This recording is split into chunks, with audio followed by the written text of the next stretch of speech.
tarde. Sejam bem-vindos ao Centro de Documentação e Memória da Cultura da Amazônia.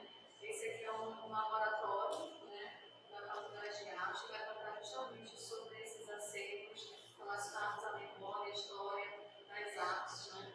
Então, atualmente estamos trabalhando com o que a gente tem, né, que são os acervos que vem desde o Departamento de Arte de 1980, o técnico de Vinícius, LD, vocês já ouviram falar de LD? LD, tem um monte de coisa assim, então tem um contexto, né, uma história por trás disso. E a gente está organizando um projeto também que foi aprovado pela Fabiana. Obrigada, Fabiana. Meu bom, muito bom, muito demais, né? E futuramente a proposta é inaugurar esse laboratório em setembro, né, com acesso ao digital de vídeos, com acesso a uma ilha de computadores, enfim. Então nós temos aqui várias bolsistas de iniciação científica, a Juliene, né, que está comigo aqui desde o ano passado, né, na parte dos arquivos documentais, tem a Esther aqui também presente, tem a Débora, mais ou menos do mestrado, mas a área dela é do patrimônio artístico, a área de pesquisa dela, na educação, patrimônio cultural, e a Juliene chegando. Tem a Laura, a Sandy, quem mais? E a Daniele. Né? Daniele, então, um time assim, de umas 5, 6 meninas super poderosas, super inteligentes, com bastante garra e que estão à frente de toda essa organização. Né? E a gente está também organizando esse ciclo de palestra, que faz parte do projeto da historiografia, do Departamento de Artes. O primeiro convidado foi o professor Delo Ferros, e hoje nós estamos com o professor Leandro Coelho, que vai falar um pouco a função social dos arquivos, a importância do patrimônio documental na preservação da memória.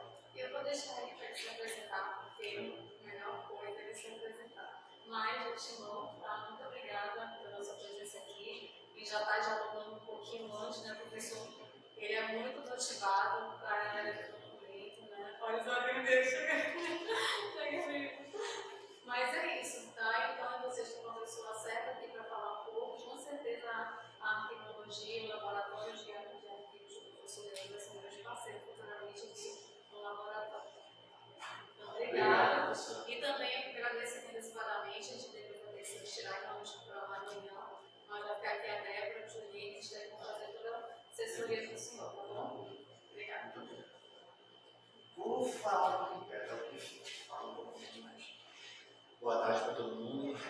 Bom, meu nome é Leandro Coelho de Arquear, sou professor da Faculdade de Informação e Comunicação, como quem me conhece. Né? Sou do colegiado de Arqueologia, enquanto professor da FIC, da Digital, em tese também da Economia, também jornalismo e RP. Mas eu faço parte também do colegiado de Arqueologia, né? E sou também coordenador do artigo, do laboratório de Arquivo, História e Patrimônio, criado oficialmente em 2017, mas que a gente começou a ter um espaço físico do laboratório desde o ano passado. Conseguimos um acordo com a Biblioteca Central do Centro-Sul, vou mostrar depois falar um pouco mais sobre o laboratório.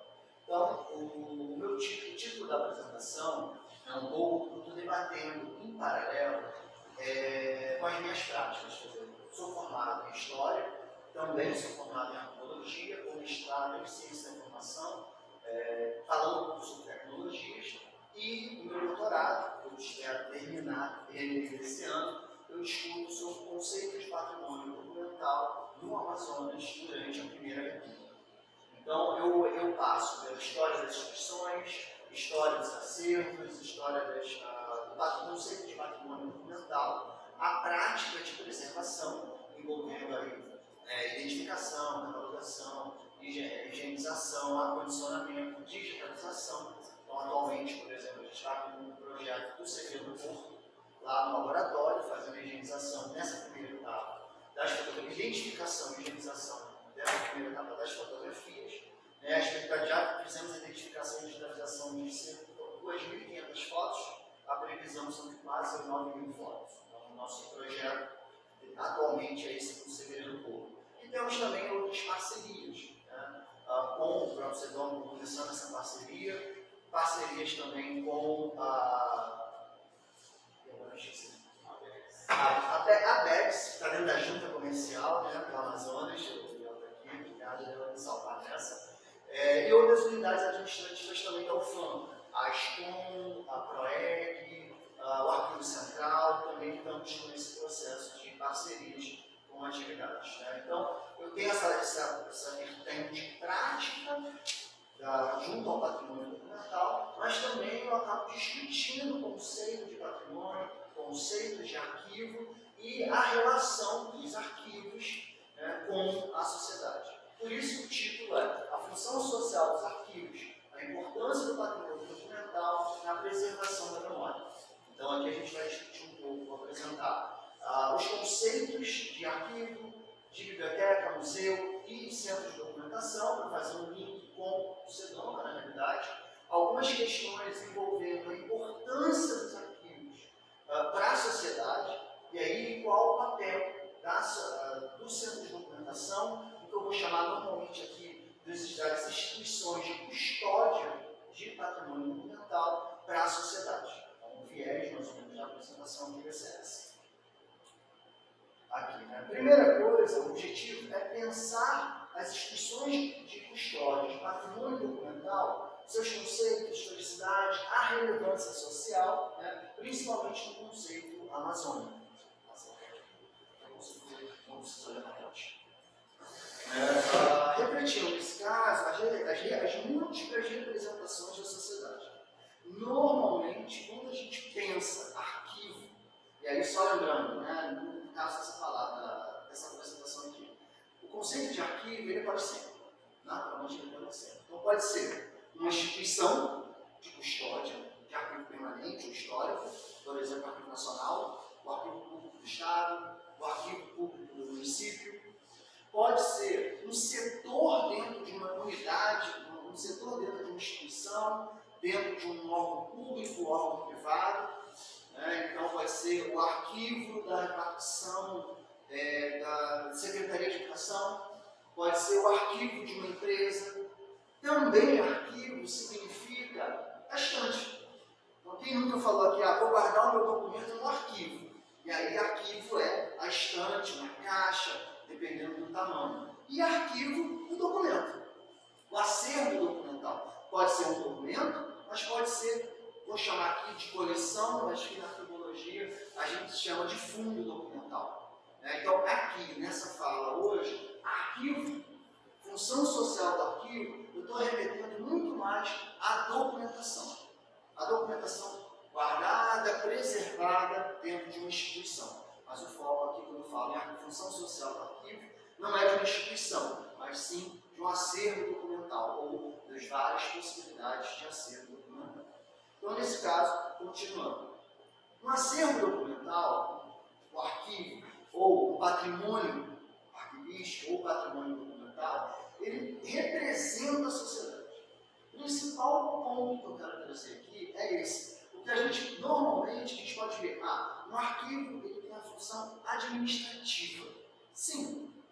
No conceito da arquivística, o que é um arquivo? O que é um acervo documental? É um acervo produzido para representar, ou melhor, para justificar e para moldar uma ação prática. Vou dar um exemplo. Uma empresa, ela precisa comprar um computador novo. Há uma solicitação do setor que é o computador, que manda para um outro setor que vai fazer a análise que foi aceita vai fazer a compra do computador, esse computador é comprado, ele chega, tem a nota fiscal, tem os manuais. Terceiro, uma documentação de arquivo, ele é um registro, ele é prova de uma ação. Atas de uma reunião. A ata é um documento arquivístico que prova uma ação, a reunião. E tudo que está dentro daquela ata foi discutido dentro da reunião. Então percebam que o documento de arquivo tem, por natureza, essa função administrativa, jurídica, legal. Não só isso, mas para a gente também, um documento de arquivo ele tem uma função que a gente chama de informacional. E é essa função informacional também que eu quero discutir aqui. O principal da perspectiva da função social do arquivo é essa representação que um acervo tem da sociedade lá fora. É nessa perspectiva do conceito de função social dos arquivos. E aí, já trago de ultimão que a gente vai ver ao longo dessa palestra. Já que os arquivos, eles têm essa função de representar a sociedade lá fora, cabe a gente fazer uma intervenção, uma análise inversa. A sociedade, no caso amazônica, a sociedade amazônica, ela é plenamente vista dentro dos arquivos, dentro das instituições, venham ser um arquivo, uma instituição arquivística, uma instituição da biblioteconomia, uma biblioteca, museu e no centro de documentação. No final, eu vou fazer uma pergunta que vai remeter melhor a isso. Mas o ponto principal é justamente essa. Quando a gente pensa na preservação de um acervo, a gente tem que estar pensando nas múltiplas identidades culturais amazonenses. Né? E aí, como tomar o patrimônio, o ato de patrimonializar. Não é só porque esse documento ele foi criado, não é só porque um acervo foi organizado, que ele naturalmente vai ser patrimonializado. Então, os dois conceitos dele. O patrimônio, que é a documentação, ou o patrimônio cultural, o bem, a ideia, que existe, e vamos discutir o que é esse patrimônio mais à frente, e tem o conceito de patrimonialização, que pode ser feito de forma oficial pelo Estado, e aí, por exemplo, a função do IFAM, a função das próprias secretarias de patrimônio, de cultura e patrimônio dos estados e dos municípios, que também tem o seu tombamento, mas não é só isso. A gente tem que pensar esse patrimônio como um bem da sociedade, e aí eu remeto à função social. Quantos patrimônios, quantos objetos, conceitos, ideias estão na sociedade que não são vistos no patrimônio oficial? Isso é um exemplo que a gente pensa e começa a pensar. Né? Então, quando a gente fala em preservação do patrimônio documental, a gente pensa também nessas instituições de custódia, que eu chamo aqui, e também, que a gente pode chamar de instituições de memória. Só lembrando, arquivos, bibliotecas, museus e centros de documentação. São as quatro principais instituições que se encaixam no que a gente chama de instituição de memória ou instituições de guarda documental. Lógico, cada uma dessas instituições, desses modelos de instituições, tem funções diferentes. Ao mesmo tempo que, por exemplo, no Brasil, elas se misturam. Por uma falta de conhecimento, por às vezes uma legislação frágil, a própria atividade cultural. A gente vai ver isso mais à frente. Mesmo possuindo semelhanças, como eu falei, compartilhando a mesma função, qual? Armazenar informações no local propício, cada instituição dessa tem a sua particularidade. Os arquivos armazenam documentos gerados com o objetivo inicial de prova, de uma ação, aquilo que eu falei lá no início. Né? Instituição pública, privada, pessoal ou familiar.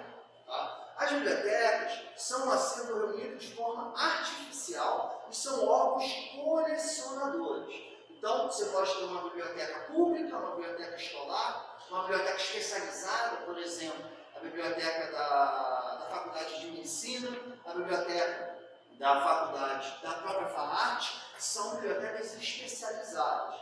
E o que significa isso? Elas têm um planejamento do que vão comprar. Uma biblioteca de medicina não vai comprar um livro de história da arte, a não ser que tenha envolvência com medicina. Então, isso é uma biblioteca e a função dela é fazer essas coleções. Os museus já são coleções com objetivos educativos. Então, novamente, você tem uma estrutura, um planejamento, onde o museu vai direcionar qual é o meu foco, qual é o meu objetivo. Tradicionalmente, os museus nascem como um museu nacional. Quer dizer, a ideia de museu nasce com a ideia de museu nacional. Para quê? Qual o objetivo? criar uma noção de nação. Hoje, a gente conhece Museu da Mulher, Museu do Índio, Museu do Futebol, que tem em São Paulo, Museu da Língua Portuguesa, Museu do Holocausto.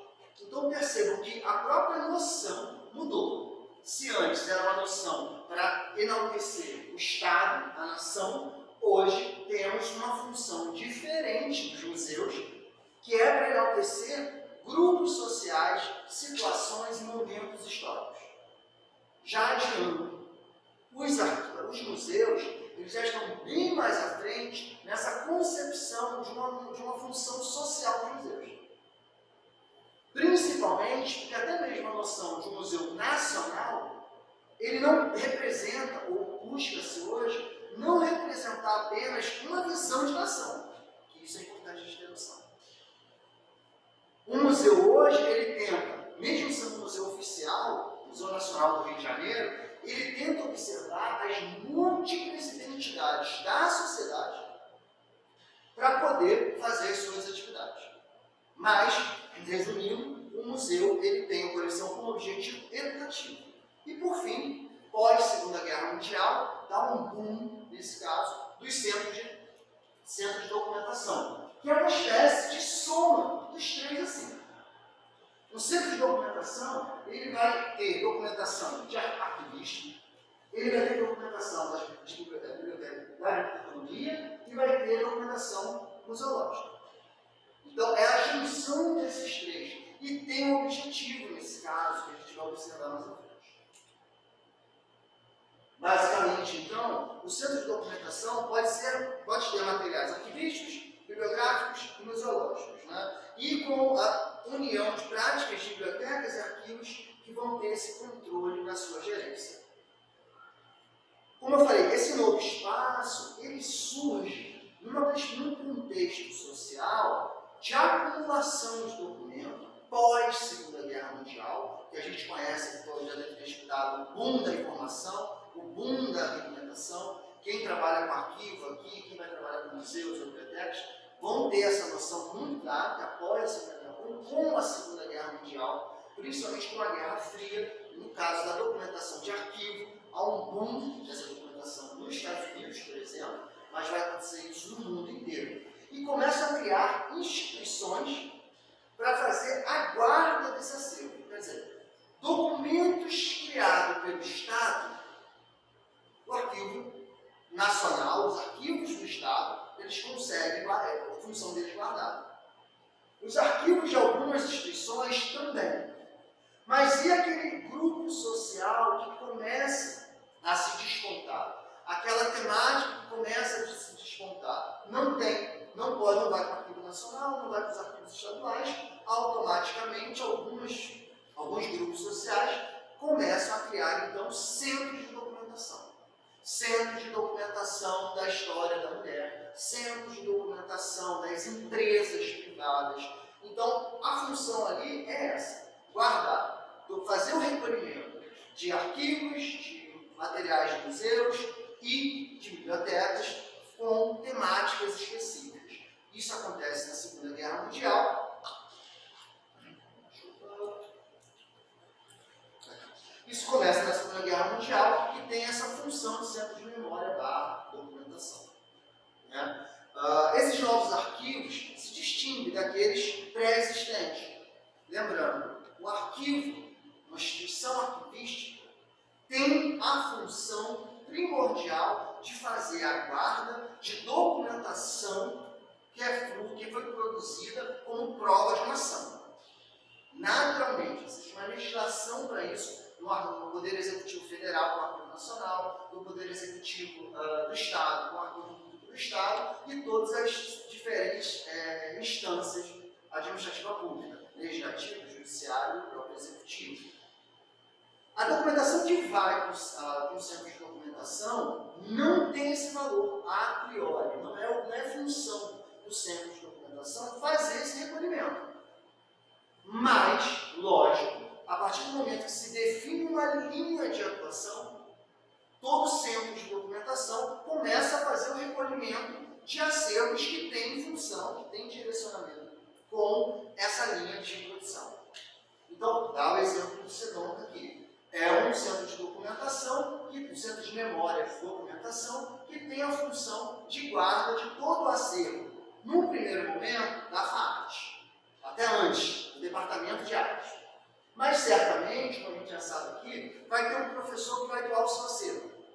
Pode ser um professor da FAART ou não. Pode ser um artista. Com o crescimento do SEDONC, certamente, possivelmente vai acontecer, de artistas querendo fazer a guarda do seu acervo, ou a família, após o falecimento dessa pessoa, desse artista, querendo fazer a guarda desse acervo, ela pode tentar localizar uma instituição.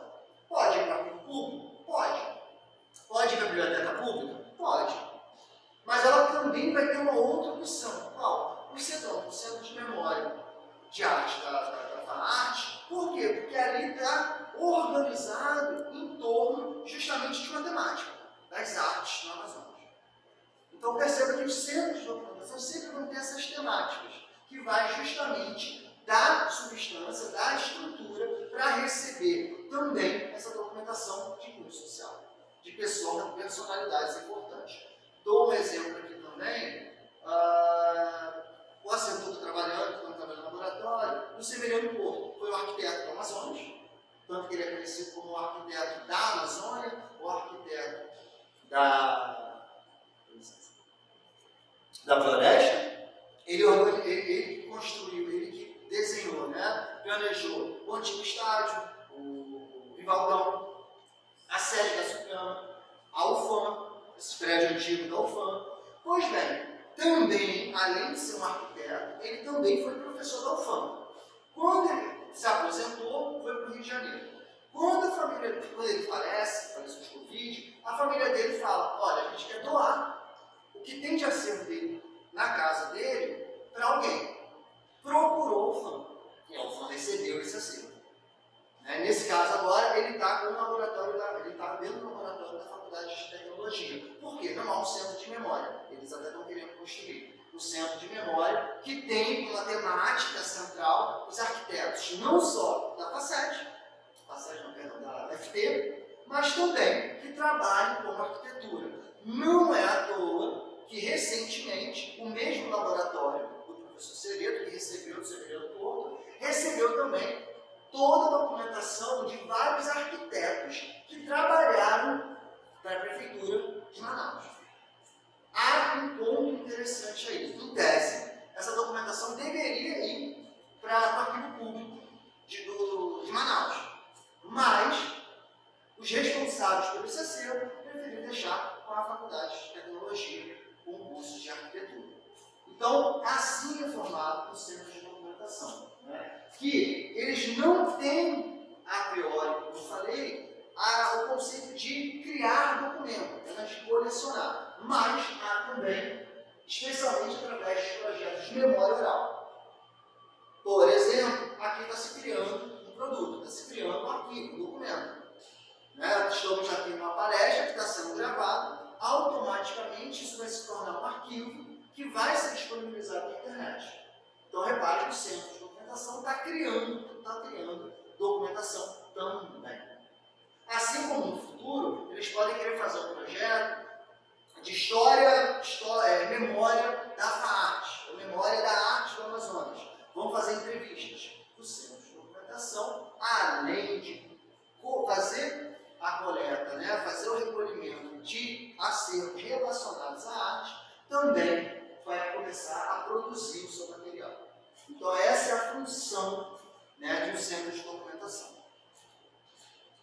E aí, pegamos um pouco esse conceito de centro de documentação, de arquivo, museu, biblioteca, centro de documentação, e vamos ver o que eles trabalham. O conceito é o mesmo. Patrimônio.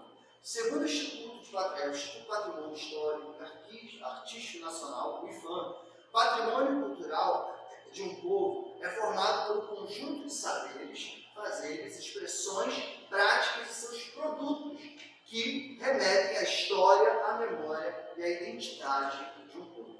Pode ser físico. O Teatro Amazonas é um patrimônio do Estado. A ponte do Rio Negro hoje é também. Vou até mostrar.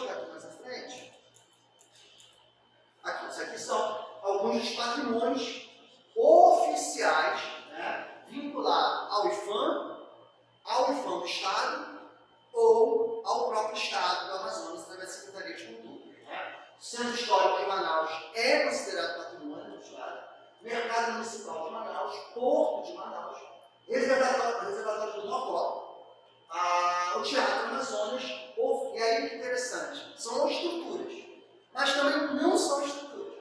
Né? Temos o patrimônio material e temos o patrimônio imaterial. Por exemplo, ofício de mestre em roda de capoeira. Não é um objeto, é um conceito, é uma ideia. Né? O sistema agrícola tradicional do Rio Negro não é uma prática, mas muito mais um conceito de uma prática.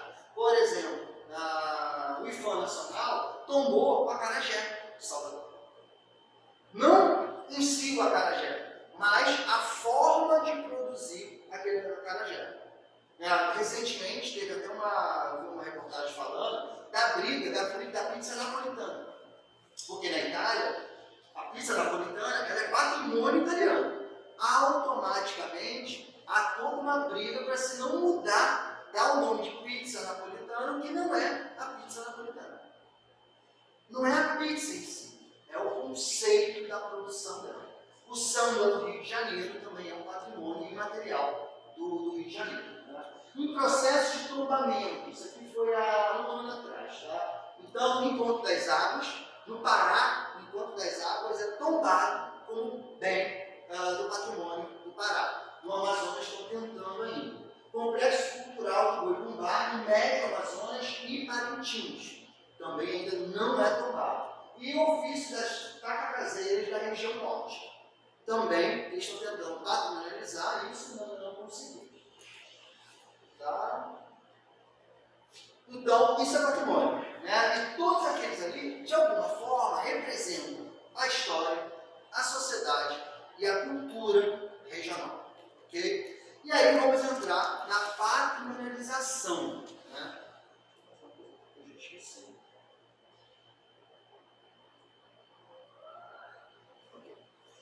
Então, patrimonialização, ato ou efeito de patrimonializar, de atribuir estatuto de patrimônio. Por exemplo, patrimonialização dos bens de interesse público. Isso aqui é do dicionário da língua portuguesa, online. Então, você tem o patrimônio e você tem o ato de patrimonializar.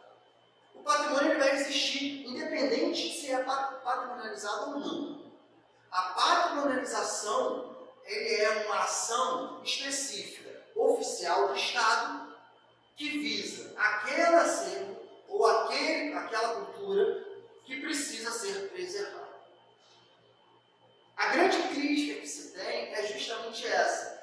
E a pergunta que a gente deve fazer. O que está sendo patrimonializado representa a sociedade de forma plena? Todos os setores da sociedade, todos os grupos sociais são, ou melhor, possuem possibilidade de patrimonializar aquilo que ele entende como sendo a cultura, a sua história? No final, vou fazer essa pergunta de novo para a gente ter esse panorama. Só para vocês terem uma noção, quando o IFAM é criado lá no Preto Vargas, em 1937, há um debate gigantesco para ver o que vai ser considerado patrimônio para ser tombado.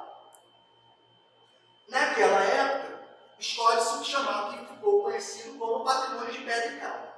Não é à toa que os primeiros bens tombados pelo IFAM Brasil foram igrejas coloniais, primeiros prédios de vilas coloniais, primeira estrutura de pedra e cal. E que tinha uma representação. Eram coloniais. Justamente em 1937, o governo Vargas na República tenta exaltar o Estado republicano. Porque ele vai começar o Estado Novo, o chamado regime do Estado Novo no Brasil. E é uma escolha. Eu vou negar toda a estrutura patrimonial, de cultura e de história da monarquia do Brasil, porque se eu exaltar a monarquia, pode me causar problemas frente à República, porque ainda em 1937 você ainda tinha uma força ali, forças antagônicas entre republicanos e monarquistas, acontecendo. E aí eles resolvem pensar, bom, eu vou ter que criar a noção de cultura, de nação, não pelo viés da monarquia, mas pelo viés da colonização. A construção do Brasil acontece durante a colonização, mesmo sendo uma colônia de Portugal. Mas é melhor exaltar lá atrás do que exaltar a monarquia e o regime monárquico, que é muito perigoso para a gente. Detalhe, foi um estudo. A narrativa de patrimônio, de patrimonialização, a narrativa da ação do IFAM foi uma escolha política. De fato, a fala não é simplesmente o que é importante para a sociedade. É o que é importante para a sociedade numa perspectiva política, de construção de uma narrativa histórica. E aí eu pergunto de novo, qual é a função social dos alunos? Qual é a função social da patrimonialização, do patrimônio? Isso eu quero que vocês continuem com isso na cabeça. Desculpa, aqui. Bom, para o Dagalão, 2014, o gesto de patrimonialização se desenvolve a partir de 5 passos fundamentais. Primeiro, reconhecimento de um grupo da sociedade demonstra por determinado objeto e o seu valor. Repare que é primário. Pode ser, o que pode talvez não ser patrimônio para mim, vou dar um exemplo aqui. Eu sou novo, não, já tenho 7 anos no Amazonas, automaticamente não me adentrei ainda a esse mundo do boi. Mas, para Parintins, eu fui lá no passado, por exemplo, para Parintins, para aquela sociedade, o boi é um patrimônio. Não tem como negar. O Festival de Parintins é um patrimônio. Assim como a gente pode identificar, na Praça 14 aqui, tem o primeiro quilombo, considerado um dos primeiros quilombos urbanos do Brasil. Aquele contexto cultural e social que vem de ser vestígio do primeiro quilombo é uma prática cultural para aquele grupo. Pode não ser para mim. Eu não tenho a cultura do boi enraizada em mim, não me considero respeito, mas, por exemplo, não me considero um quilombola, não sou um quilombola. Pode não ser para mim, mas para grupos sociais, sim. Então, esse é o primeiro ponto. Segundo, o estudo de tal objeto. Você precisa, para começar a ter o conceito de a ação de da patrimonialização, você vai precisar fazer todo um estudo desse objeto. Né? Terceiro, a publicação do novo patrimônio com a perspectiva de amplificação do seu acesso. O que você vai patrimonializar? Sim, mas principalmente para não perder e difundir esse patrimônio, essa cultura. E o último, transmissão do objeto patrimonial como legado ao futuro. Quando você tem um patrimônio para um determinado grupo, talvez para vários grupos, o pensamento da patrimonialização vem através desses processos. Ok? E aí continua, né?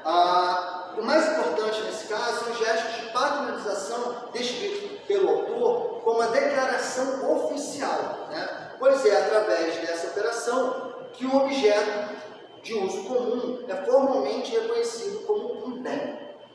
Continuando, ou na perspectiva da oficialidade, dois exemplos aqui. A Unesco, não sei se já ouviram falar, a Memórias do Mundo, é um projeto da Unesco de buscar, dar um título, um selo de memória do mundo a acervos documentais. Também, como eu já falei aqui, o próprio IFAM, ele tem essa função oficial do Estado da patrimonialização oficial. E, lógico, além do que eu falei, de várias instâncias do governo, dos governos estaduais e municipais, também através de decretos. Então, você cria o governo do Estado, ele vai criar, através de um decreto a ideia de que o Teatro Amazonas é um bem, é um patrimônio da sociedade amazonense. E assim por diante. Então, quem vai decidir isso aqui? A Leandro, no caso do Amazonas, a Leandro, os deputados estaduais. São eles que vão decidir. Isso é ou isso não é. Através, a gente sempre espera, de uma declaração oficial, né? De um estudo sobre aquele assunto. Okay? Como eu falei, diante dessa oficialização, desses instrumentos de oficialização, temos, no caso do Amazonas, esses itens aqui que são patrimonializados e esses aqui que estão tentando ainda ser patrimonializados. Importante dizer. O patrimônio, ele não é patrimônio porque ele foi oficializado. O patrimônio, ele continua sendo um patrimônio para um determinado grupo social, mesmo ele não sendo oficializado pelo Estado. A questão da oficialização do Estado é uma questão política. O que eu vou oficializar como sendo patrimônio? E até mesmo para tentar garantir a sobrevivência. É um instrumento a mais para você tentar garantir a sobrevivência ou de um prédio, que pode ser tombado, de um conceito de urbano, o centro histórico, por exemplo, ou de práticas que estão percebendo, por exemplo, que estão se perdendo. Então, a oficialização como patrimônio não é só vai ser patrimônio se for oficializado. Não, é uma das instâncias. Ok? Então, nesse caso, torna importante entender, né, que um patrimônio cultural não pode ser reduzido a uma simples representação da sociedade. Aquilo é patrimônio para todo mundo e todo mundo se identifica, mesmo os oficializados. Não. Aquele patrimônio, ele tem uma historicidade social, cultural e social. Então ele conta a história, talvez no envolvimento com a nação, mas ele representa muitas das vezes um determinado grupo social. Isso não é nem bom nem ruim, é uma característica. O que eu digo para vocês que vai ser ruim, eu vou falar mais à frente, são as ausências. Por que escolher apenas um determinado tipo de patrimônio? Por que a escolha de um grupo de patrimônio, a oficialização de um bem ou de vários bens patrimoniais, que representam um grupo da sociedade? Essa que é a grande questão, que a gente trabalha com as ausências das vozes. Ok? Bom, a possibilidade de não apenas relembrar os fatos em si, mas também os fatos que ocorreram exatamente daquela maneira. O patrimônio, ele tenta resgatar as práticas que ele está representando. Pode ser uma prática que daquela forma, não necessariamente, vão ter outras formas de produzir. Repito aqui o acarajé da Bahia. Para mim é um assunto bem interessante. Por quê? A acarajé da Bahia tem toda uma estrutura histórica e social envolvendo a cultura afro. E aí, recentemente, não é tão recente assim, mas volta e meia vem à tona aquela coisa, você começa a ter a religião protestante se apropriando de um objeto, de um bem, o acarajé, e começam a falar, a gente não come o acarajé de uma cultura afro por uma questão da religiosidade. Então a gente vai passar a produzir o acarajé de quem? O acarajé de Cristo. E há uma briga na Bahia, justamente porque o acarajé ele é tombado, da tentativa de proibir, de criar um slogan, acarajé de Cristo, o acarajé da igreja, um acarajé que tem uma outra conotação. É acarajé? É. Não vou entrar não entremos aqui na ideia se o acarajé é melhor ou pior, do ponto de vista da alimentação, do gosto. Não é isso. Mas reparem que o acarajé por si só é um alimento, mas é a cultura da produção daquilo ali. E há essas brigas. Então, torna-se importante refletir e entender refletir e entender das especificidades do patrimônio e do ato de patrimonializar. Assim como a gente remete aos arquivos, eu falei no início, um arquivo ele tem uma conotação administrativa? Tem. Mas ele não é só isso. A partir do momento que ele vira um patrimônio, ele é preservado por uma instituição, um arquivo, biblioteca, museu ou centro de documentação. Nesse mesmo momento, há escolhas. E a gente deve compreender essas escolhas na concepção do que patrimonializar e do que a gente pode buscar contribuir nessa perspectiva social. Bom, uma questão importante que remete ao patrimônio cultural não é necessariamente saber sobre o que eles falam, mas também o saber o porquê das ausências. Né? Vamos olhar para o arquivo público. Quais são os arquivos que tem lá? É do Estado? Sim. Mas está toda a documentação lá? Não. Segue um requisito técnico, por exemplo, a tabela de temporalidade, o plano de classificação, que são os instrumentos dos arquivos, para ver o que ele vai guardar ou não? Segue. Mas muitas das vezes não segue também. Muitos arquivos não têm esse plano de classificação, essa tabela de temporalidade. Então a escolha fica subjetiva aos seus funcionários, ao diretor e à própria estrutura política vigente. O que preservar, o que não preservar. Vou dar um exemplo aqui sem citar nomes. Né? Há uma noção de cultura. Uma cultura erudita e uma cultura popular. Muitas das vezes, o secretário de cultura vinculado àquela gestão do Estado, por exemplo, ele vai priorizar X ou Y. Facilmente a gente consegue observar isso. Não estou dizendo que preservar X não é correto, mas você vai tirar o dimensionamento de outras possibilidades de cultura, que só porque ela não tem a viés erudito. Então, repara, um governo, uma gestão, pode sim, dentro do âmbito dela, fazer uma escolha. Os editais de financiamento de ações culturais vai ter um viés erudito. Ou vai ter um viés só, vou dar um exemplo aqui, só de cultura, só vamos financiar um tipo de cultura, cultura do boi. Vou dar um exemplo aqui.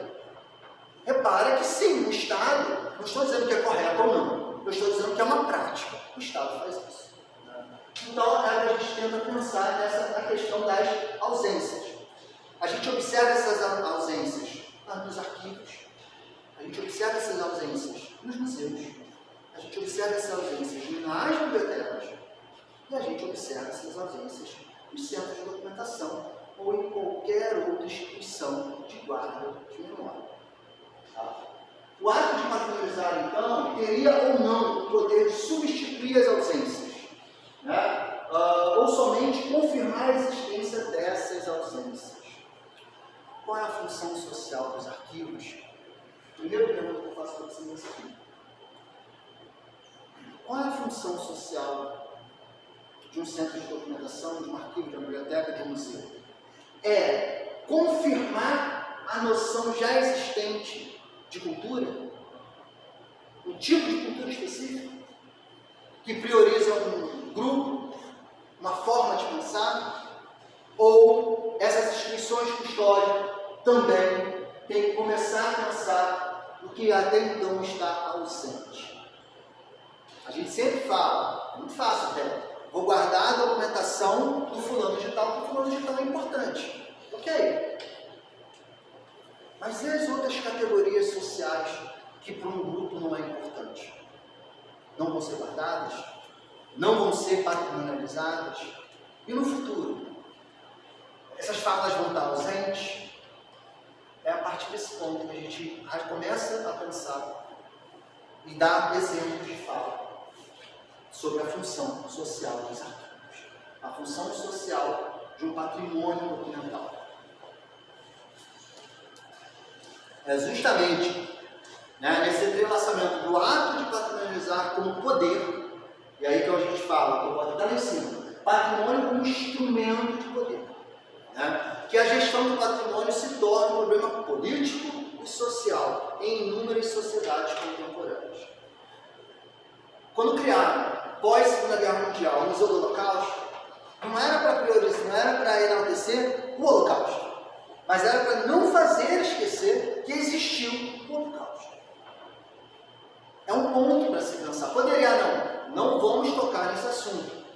Vamos fingir que não existe. A gente trabalha na história, a gente tem a outra viagem. Não, a função da história é fazer não esquecer das situações, das ações da humanidade. Pois bem, o arquivo tem essa função também.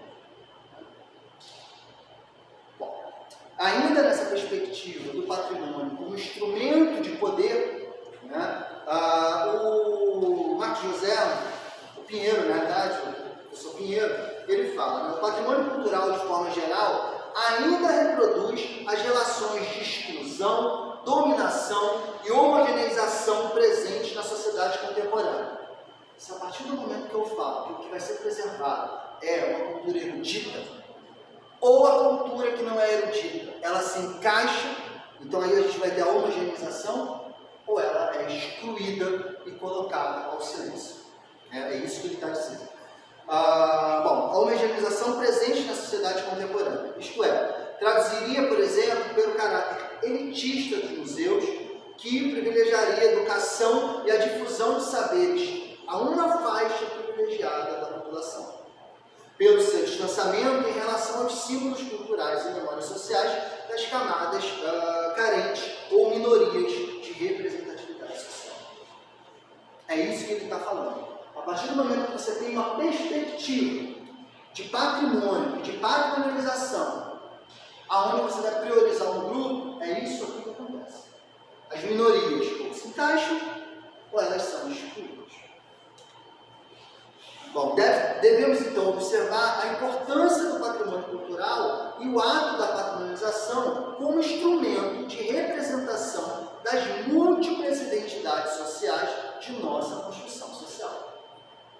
Nesse caso, a construção de uma memória múltipla e plural, como de fato é a nossa sociedade, não tem como negar isso.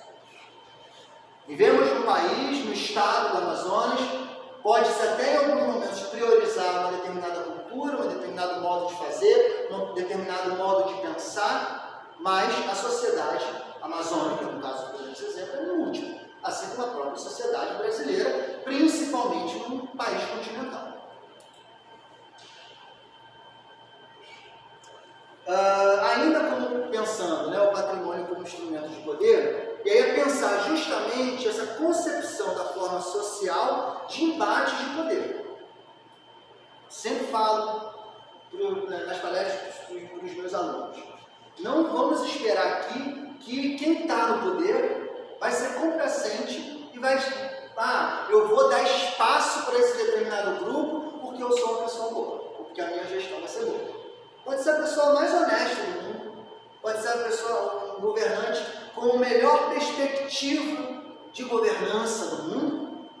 Certamente, os grupos minoritários só vão ter poder, só vão ter representatividade se eles lutarem por aquilo ali.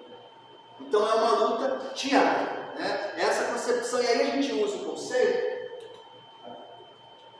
de território social. A geografia atualmente, ela tem a geografia social, ela se utiliza desse conceito de território social. A gente tem a noção aqui de território físico. Continente americano, o Brasil enquanto país, enquanto nação, o estado do Amazonas enquanto território unido. Ok, só que isso tem é uma representatividade. Não tem como você juntar todo mundo dentro do Amazonas, por exemplo, como sendo iguais. Então, a geografia criou o chamado território social. O que significa isso? Um território fixo, ele vai ter múltiplos territórios sociais. Eu sempre dou um exemplo, às vezes, do centro do Amazonas. Vamos pensar o centro do Amazonas. De manhã é povoado principalmente por quem? Pelos lojistas. Então você tem lá, você vai de manhã no Amazonas, são lojistas de várias categorias diferentes, mas são os lojistas. Passou das 19 horas da noite, o público que vai para o centro de Manaus de manhã é o mesmo da noite? Depois das 20 horas da noite? Não. Os barzinhos, as baladas, o grupo social é outro. A atividade sociocultural, socioeconômica é outra. É o mesmo território. É o mesmo território físico, porém com múltiplos territórios sociais. Estou dando um exemplo aqui. Okay? E aí a gente vai pensar, né? Só para ratificar um pouco. Só para ratificar um pouco essa compreensão como instrumento de poder, a gente vai usar, lógico, Foucault e o Legoff. Né? O Legoff, nessa perspectiva de que todo patrimônio é um monumento, ou seja, todo patrimônio ele tem uma carga de representatividade de uma sociedade, de um grupo social específico. E que a patrimonialização, aliás, a gente já utiliza aí para pensar, a patrimonialização desse monumento são escolhas políticas, de relações de poder. O Foucault vai falar, essa escolha, esse patrimônio, esse monumento, ele não é apenas para visualização, é um monumento de poder. Eu consigo patrimonializar aquilo que me representa, automaticamente eu estou conseguindo sobrepor o meu entendimento de cultura, o meu entendimento de sociedade, o meu entendimento de vida em cima dos outros, que acabam sendo subalternos. Então o ato de patrimonializar não é apenas exaltar o meu. Para o próprio Foucault, o ato de patrimonializar, através da concepção de monumento, eu estou me sobrepondo à cultura do outro. Eu estou sendo superior à cultura do outro. Então é nessa concepção de patrimônio. E a luta, justamente, esse poder, através da necessidade da patrimonialização, vem nessa concepção. Se eu deixar apenas um grupo de patrimônio, um determinado tipo de patrimônio, a sociedade vai ser representada por aquilo e somente aquilo. O monumento seria, então, tudo aquilo que pode evocar o passado, perpetuar a recordação, por exemplo, os atos escritos, tendo como característica ligar-se ao poder de perpetuação, voluntária ou involuntária, das sociedades históricas. Vou enaltecer o meu, que eu estou me enaltecendo, eu estou colocando abaixo de mim outras categorias, outros grupos sociais. E aí, interessante, tem uma autora, que é a Arlette Fager, e aí ela fala, os arquivos e seus documentos possibilitam milhares de vestígios da sociedade a qual ele guarda seus documentos e pertence. Ok. Torna-se importante entender que um arquivo não pode ser reduzido a um simples depósito, e aí é o arquivo instituição, né? Assim como o centro de documentação. Fazendo isso, estaria deixando passar várias possibilidades, pois em si ele não é aquilo que ele guarda só. Ele é a representação da sociedade, havendo assim toda uma intencionalidade na escolha, na guarda e na preservação do que ele guarda. Vou pular aqui. Salomão, um outro autor que discute essa função social dos arquivos, ele vai falar, diante das necessidades de identificar e entender tais especificidades, torna-se importante o papel do pesquisador, não apenas no uso dos arquivos, né, mas mais do que nunca no seu entendimento. E essa é um pouco da nossa função aqui. Compreender o que é um centro de documentação, o que é um arquivo e principalmente a função social nessa perspectiva macro de compreender as múltiplas identidades. E aí tem o livro principal, que é o livro do Salomão, que é o Saber dos Arquivos. A Arlette Fager tem o livro dela, O Sabor dos Arquivos.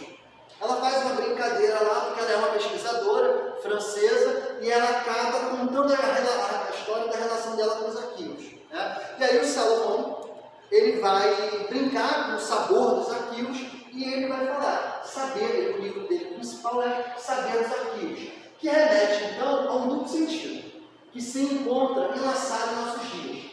há uma relação, né, uma luta e uma vontade de saber dos arquivos, quer dizer, torná-los acessíveis. Opa, eu quero pesquisar o que está dentro do arquivo. Eu quero pesquisar aquela documentação para saber da minha história, ou para saber da história que eu estou contando, que eu estou estudando. Há, por outro lado, um saber dos arquivos, um saber próprio aos arquivos, pois os arquivos arquivam alguma coisa. Portanto, traços de um saber nos quais a história tem o poder de fazer alguma coisa. Não só, ou seja, a gente acaba pensando na perspectiva do estudo dos arquivos, é essa a concepção do Salomão, pensando no saber dos arquivos. Eu não quero só saber o que tem. Quais são os documentos que estão guardando? Quais os documentos que estão aqui no centro de memória? Mas também compreender o porquê que são esses documentos.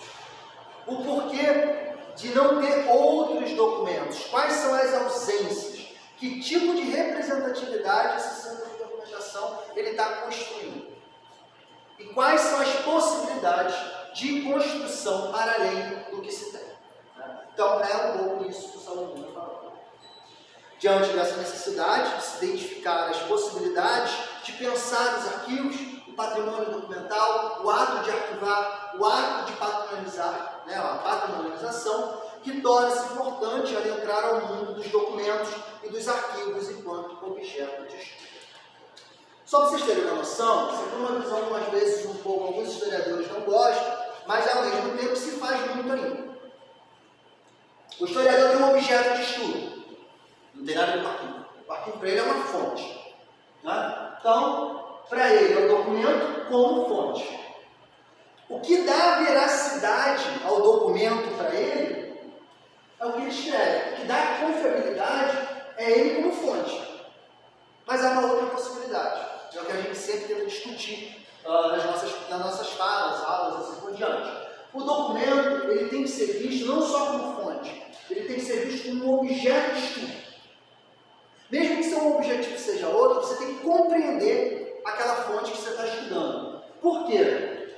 Ele como objeto, você vai compreender a historicidade desse documento, você vai perceber o papel social desse documento, desse patrimônio, e aí sim, é através dessa contextualização que você vai dar a confiabilidade ao documento, e aí sim, a confiabilidade na pesquisa.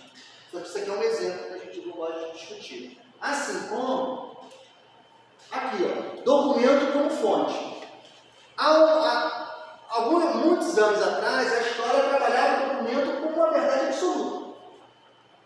A partir do próprio Legoff, por exemplo, de Foucault, e vocês já ouviram falar da historiografia dos análises, eles vão começar a ver o documento como um monumento. O que significa isso? Esse monumento, esse documento, ele tem atores sociais envolvidos, e não estou dizendo só os nomes que estão ali. Aquele documento ele foi criado para prova de alguma coisa de atores sociais. Aquele documento, aquele patrimônio, ele foi guardado, aquele foi escolhido para ser guardado, para ser preservado, por uma determinada grupo de atores sociais. E assim como ele pensar a sua intencionalidade. Né? Aí sim, esse contexto de criação é que vai levar à confiabilidade daquele documento. Olha que interessante, eu sempre falo isso com os meus alunos. Eu posso ter um documento oficial, eu posso ter um documento verdadeiro com uma informação falsa. Por exemplo, da Inquisição. Uma das primeiras fontes que eu trabalhei, ainda como graduando de História, foi as cartas da Inquisição de Goa, no Oriente, que estão guardadas na Biblioteca Pública do Brasil. Ok. Tem vários relatos ali, como que funcionava a Inquisição, né? Alguém chegava e falava, fulano está fazendo magia negra. A pessoa ia lá, não gostava da pessoa, muitas das vezes acontecia isso, eu falo até mesmo que a gente lia isso, nos relatos. Uma pessoa chegava, não, tem fulano que está fazendo bruxaria. Aí a Inquisição chama a pessoa, bota no tribunal da Inquisição, vai fazer o interrogatório. O interrogatório levava uma série de atividades que muitas das vezes podem ser vistas como tortura. que mais acontecia eram pessoas, para não ser torturado, falavam, sim, eu pratico. Porque, ao invés de ele sentir dor, ele falava que praticava, e se fosse uma prática pequena, considerada pela igreja, era punido apenas com algumas circunstâncias administrativas. Ele falou que ele fazia aquilo ali, ele não fazia. A informação é falsa. O documento é verdadeiro. Ele foi punido por aquilo ali. A informação é falsa. Então, olha como que é interessante. Olha como que é importante, sempre que vocês compreenderem um acervo, uma documentação, um patrimônio, ver ele como uma construção. Ele possui atores sociais envolvidos, ele tem uma intencionalidade, e é isso que vai dar esse contexto de criação. E é isso que vai levar à confiabilidade daquilo que você está escrevendo, por exemplo, no caso dos historiadores. Então, é nessa perspectiva. O patrimônio, então, fechando nessa primeira parte, né? O patrimônio cultural em nossa sociedade, o Amazonas, representa o todo, a complexidade da nossa formação social. Conseguimos ver as diversas etnias indígenas, as mulheres, os negros, os quilombolas e os ribeirinhos nas instituições de guarda e patrimonialização do patrimônio cultural? Essa é a pergunta que eu faço para vocês. Pensar lá no início da minha fala, qual a função social dos arquivos? É fazer a guarda, das instituições, é fazer a guarda dos acervos? Qual é a função social de um centro de documentação? Qual a função social de um arquivo guardado? Não é só apenas guardar aquilo que é patrimônio para a nação. A gente tem que compreender, como eu estou falando no início, é uma construção social de relações de poder, de visão diferente do que é a sociedade, do que é a cultura, do que é a história. Então, o arquivo, a guarda de um acervo, tem uma função social primordial para representar, de fato, aquilo que é a nossa sociedade. A nossa nação, ela não é única. A nossa nação, ela não é formada por grupos sociais únicos. Senão a gente poderia falar qual é o grupo social que forma o Brasil. Branco, europeu, homem, hétero, é o indígena, são as mulheres, que acabam sendo a maioria, europeus, afrodescendentes, asiáticos, que tem bastante. Perceba, a nossa sociedade é formada por múltiplas identidades. A gente consegue identificar isso nos arquivos, nos museus, nas bibliotecas e nos centros de memória. Uma pergunta que eu fiz: essas instituições têm a função apenas de perpetuar o que já se tem como visão de ser cultura, de ser patrimônio? Ou elas também têm um objetivo, talvez, usando o termo aqui, de se rebelar contra uma noção e tentar construir uma visão múltipla, de múltiplas identidades. É essa a ideia que eu dei no título: qual a função social dos arquivos? Qual é a função social que temos no ato de patrimonializar? De perpetuar o que se tem, e qual é a cultura, qual é a visão que se tem? Ela representa o todo? E aí eu deixo para todo mundo aqui essa pergunta. Conseguimos ver nos arquivos, nos museus, nas bibliotecas e no centro de documentação, no caso do Amazonas, toda essa diversidade social? Sim, legal. Não, vamos manter, vamos perpetuar, ou a gente vai criar políticas para, de fato, entre todas essas diversos grupos sociais e identidades. A partir dessa pergunta, dessa noção de arquivo, de acervo, de patrimônio e patrimonialização, que a gente finaliza com a minha fala. Tá? E só para chamar vocês aqui para verem, isso aqui é temos o laboratório, o arquivo, né? E aqui está o site do arquivo, então quem quiser pode entrar lá também. Tem alguns vídeos, tem alguns projetos que já realizamos, estamos realizando aqui, né? Então fica a dica aí quem quiser. Tem o nosso vídeo institucional que está lá, não vou passar aqui, mas lá tem um vídeo institucional também, fica à vontade quem quiser conhecer, tudo bem?